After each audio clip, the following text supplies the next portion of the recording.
How much time are you wasting in Microsoft Teams trying to find your key files, channels, and conversations?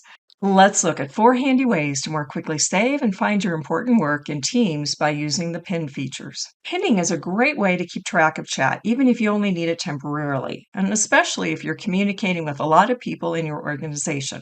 To pin a chat, simply highlight the chat, go to the ... or more options, and choose Pin. Let's try that for a few other conversations. Here I have conversation with Lydia, ... and Pin, and Adele and Johanna. More options, and Pin. So now I can easily access these conversations right from the pinned chat. And I can even move them as there are different priorities. And if I no longer need to keep that chat pinned, simply move to the More Options or ... and unpin. So now these conversations are at the top of your list, regardless of other chats that may come in afterwards. It's good to know that in Teams, there is a limit of 15 pinned chats. The same concept applies to pinning channels. Pinned channels can stay at the top of a list, so you don't have to hunt them down, especially if you're working on several different teams and have a variety of projects or other priorities. To pin a channel, just hover over that channel. Once again, look for the More Options or ... and choose Pin. Repeat this for any other key channels that you work with.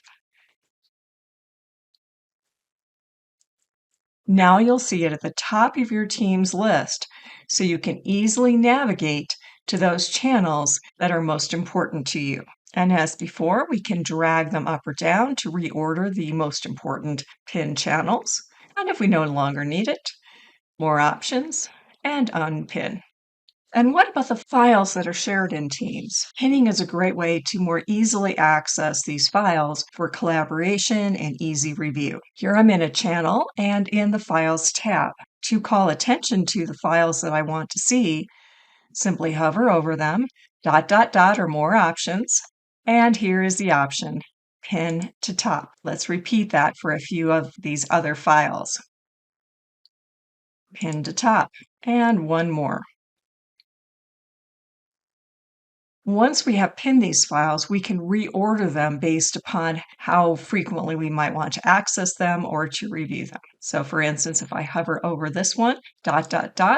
I have a couple different options. I could edit the pin, meaning that I could unpin it, or move it left or right. So I'll move it to the left so it's first position. And as we saw, if you no longer need to pin a file, simply either right-click on it or go to the ... choose Edit Pin, and here I will unpin it.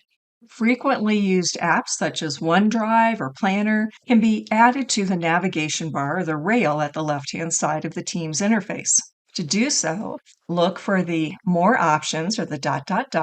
then search for any key application. Some of your more frequently used ones may already show up at the top. So here, for instance, I have Planner.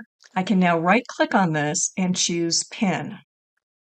And now I can access Planner directly from my navigation. Now we're going to be somewhat limited as to how many apps we can pin, but it's also easy to unpin any application that you are no longer working with it or aren't working with frequently. Additionally, I could right-click here, not only unpin it, but open it in a new window. And this is also true of other areas like chat.